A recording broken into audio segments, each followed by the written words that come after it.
What's up, everybody? Ben Rez here for Odd Chopper. Good morning, good afternoon, depending on where you are, and welcome to a Monday edition of my favorite bet of the day. It is Christmas Eve, December 23rd. Hopefully, everything's going well for you. We're going to dive into it. We got Monday Night Football, bowl games during the day, soccer, NBA, all sorts of stuff. And that's why I'm glad that you're here at our channel at Odd Chopper. Over 150,000 of your friends are already here. Hopefully, you're subscribed. But if you're not, opportunity is right there to press that subscribe button, hit the like button. We'll get into it. If this is like you said, if you like betting sports, this is where you want to be. Yesterday, uh, weird day, honestly, all in all, but it worked out in the end. Over in the Bucks and Cowboys game, looked like it was going to cruise over. Then I looked like it was going to lose, but it did ultimately win. We cashed the ticket. All is right in the world. Nice little run out on this video. Hopefully, you've been along for the ride and tailing.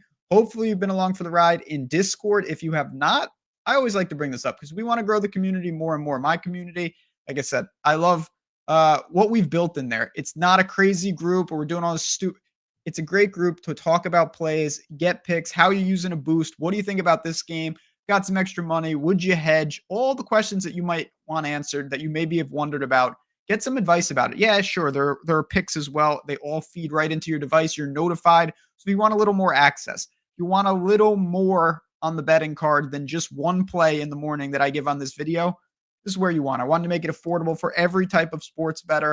And that's the information you need to get right in. Code, link, price, you're in business. I'll see you in there. Make sure you hop in Discord. That is part of it. Let's get to it. Just log the play, and now you see it right here. Green Bay Packers minus 9.5 in the first half. I could probably count on one hand the number of first half spreads in the NFL that I bet in a season. It's just not something I really bet, but this is honestly the angle that I felt most comfortable about for this game.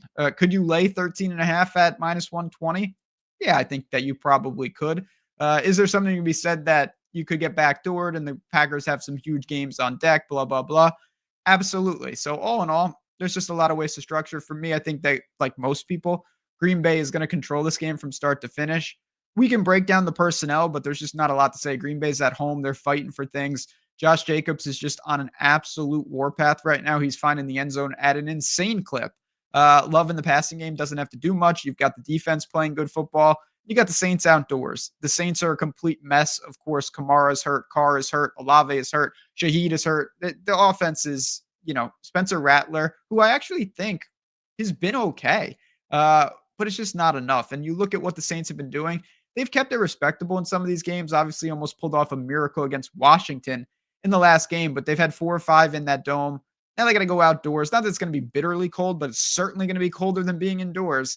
And I just think that Green Bay is in honestly a very impressive run out right now. I know the Lions have been the class of division and have showed it against Green Bay, but man, what they did to Seattle was very impressive, and what they've just done in general lately has been extremely impressive. If Love doesn't turn the ball over, I think they march up and down here. I think they pressure Rattler, and they just cause a lot of problems altogether. This is not it's an easy case to make. Of course, when you're laying 9.5 points in a half of football, you need to be pretty thin margins because one fluky play, if you give up a touchdown, that means you got to get 17 points in the first half. You're going to really have to move. But at the same time, I don't know how much equity the Saints have to really manufacture much of anything. And I actually liked isolating Green Bay, really coming out fast, controlling this game. And then in the fourth quarter, whatever happens, happens. They may be up a lot where they're just kind of running the clock down and you have garbage time and whatnot. It could be where they need to come back, and they do, and they end up winning by 2 scores. Those are just the options you take. But for me, looking at this game, I will call it like most people see it. I think it's probably a very public side, but Green Bay starts quickly. You lean on Jacobs, you limit the turnovers, you get after Rattler, and we get in and out of here with a relatively easy game. Packers by double digit when the clock strikes 0 in that second quarter. If you have any questions about anything, Jazz Raz Bets on Twitter, Jazz Raz Bets right on the Tails app. Like I said, all the plays, they get synced right here, and you are notified. Boom, play just dropped. You can tail it right there if you want to. You can fade it. You can do whatever you want. It's just the information that hopefully you're looking for to make it a fun day and just a more exciting way to bet on sports. If you do have any questions, like I said, I'm always around, and we got some bowl games to go sweat out. So on that note, I'm going to bounce on out of here. But thanks for tuning in, everybody. Please hit the like button on your way out. Make sure to take advantage of the things in the description of this video. Those links are for you guys. Until next time, I'll see you tomorrow for a little Christmas Eve football.